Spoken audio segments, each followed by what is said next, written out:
Hey, it's Ryan, and I'm here with Dan Tudge, executive producer of Dragon Age Origins. Dan, how you doing? I'm doing wonderful. Yeah, wonderful. Thanks. Thanks for taking some time with us. Let's talk a little bit about Dragon Age. Today we were talking a lot about the story and a lot about just kind of the moral decisions that there are in Dragon Age. You know, that's kind of been a popular thing recently. You know, you got Fallout 3 and Fable 2 kind of leaning heavily on the moral decisions. How does Dragon Age kind of differ in how it implements that stuff? Well, I think a lot of the moral choice really supports the entire tone of the game, which is a very dark, heroic fantasy. So it's very gritty, very mature. These are decisions that you'd face in the real world that are difficult to make. And I think that's what's really great about them, is there's no clear black or white. It's really about the pros and cons and weighing those, and then seeing through the lens that is your character, your origin story, and deciding, you know, really do I want to do this or do I want to do the other? And of course, there's the party members too, because they may not necessarily approve of what you're doing. So. Let's talk a little bit about kind of the morality when it comes to the party. Now, you're dealing with a group of characters, and they've all kind of got different priorities, and it seems like the actions that you take in the game, in the story, will kind of affect how they view your character. Talk to us a little bit just about how that works. Well, there's a party approval system built right into the game, so you can actually monitor how the characters are approving or disapproving of you. And so by doing that and in changing the way you behave to them, the decisions that you make, their approval will either go up and down. Now, if it gets low enough, they may actually leave your party and may not want to be a part of what you're doing. But if it gets to a nice spot, gets to a good, healthy spot, and that's different for every character, you know, new things like specializations might open to you, new training, new ability for those characters, of course, quests, side quests, random encounters. And of course, if it's at just the right spot, it may even lead to a romantic relationship. Oh, excellent. So a little Mass Effect callback there. Full digital nudity. Imagine. Well, you know, as always, tasteful. Spiritual successor to Baldur's Gate is something that's been said, kind of referring to Dragon Age. Do you fear that maybe kind of creates too many expectations about what this game is all about? And you know, are people going to be expecting like a super hardcore kind of throwback old school RPG?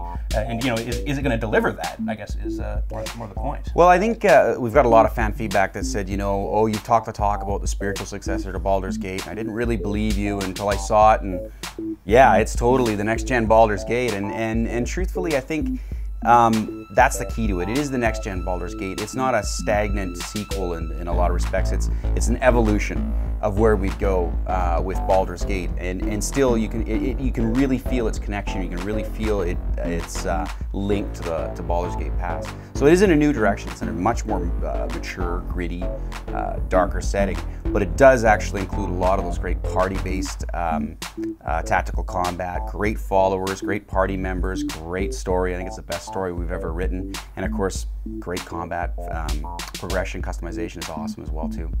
What kind of separates the original fiction behind Dragon Age from you know, your Dungeons and Dragons? Like, what keeps it, I guess, from being kind of just a royalty-free D&D?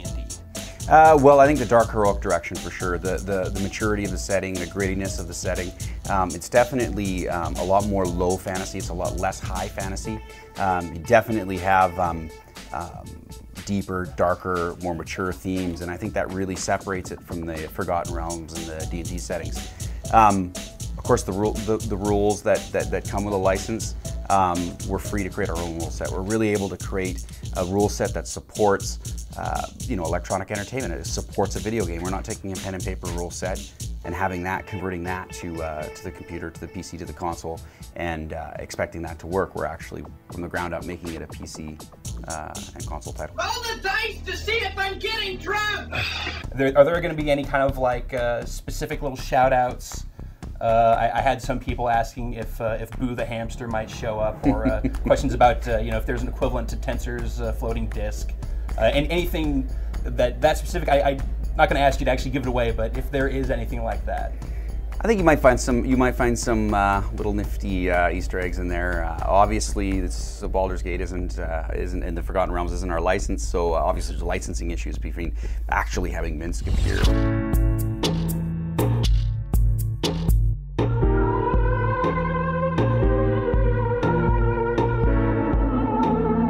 But I think people will find some things oddly familiar, and I think, but I can tell you throughout the entire playing of the game, especially when you get into that tactical view and you're moving your party around, you really have a deja vu moment with Baldur's Gate. You really, really do, and a lot of people do. Get me out of this! It's too much! We definitely, as a spiritual successor of Baldur's Gate, we targeted it as a PC title first and foremost. But as we developed the game and really sort of evolved that next-gen Baldur's Gate feel, we realized that there was another audience for this as well too. It is a lot more accessible than a lot of the core old-school games have been in the past, and I think it's really lending itself to the console as well too.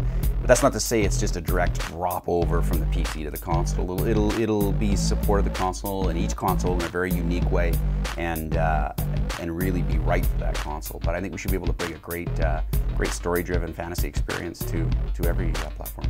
Now, the game is called Dragon Age Origins. I've seen this game a couple of times, saw it at E3, see it now. Where are the dragons, man? Where are the dragons? Where are the dragons? Well, the term Dragon Age literally means when the age when dragons existed. So yeah, you can't. There will be dragons in Dragon Age. Absolutely, and dragons confirmed. Woo! Dan, thank you so much for your time. Thank you. Do you have a specific date for release, or can you give us a ballpark? Currently, right now, we're saying last half of 2009. Excellent. Thank you very much. Thank you. So there you go. Look for more on Dragon Age Origins on GiantBomb.com. Now this is a question that was actually asked to me from our lead designer, Dave. Huge Baldur's Gate fan, loves this style of gameplay. He wants to know about the manual. He wants to know about the thickness of the manual. Yes, we've had some discussions with EA about the manual, and I think we're pushing the limits of what's been done with a manual previously. But we're definitely, I mean, it's next-gen Baldur's Gate, and it's that core single-player RPG experience. I definitely think we need to support it with a manual that's appropriate for that. But to be fair as well too, the world's changed a lot too. There's a lot of accessibility through the internet to get additional information, additional depth, and of course share that with community. So there'll be that aspect as well too. So cloth maps. I'm not going to say, but that would be pretty cool. Fair enough. Fair enough. Who doesn't love a cloth map? Yeah.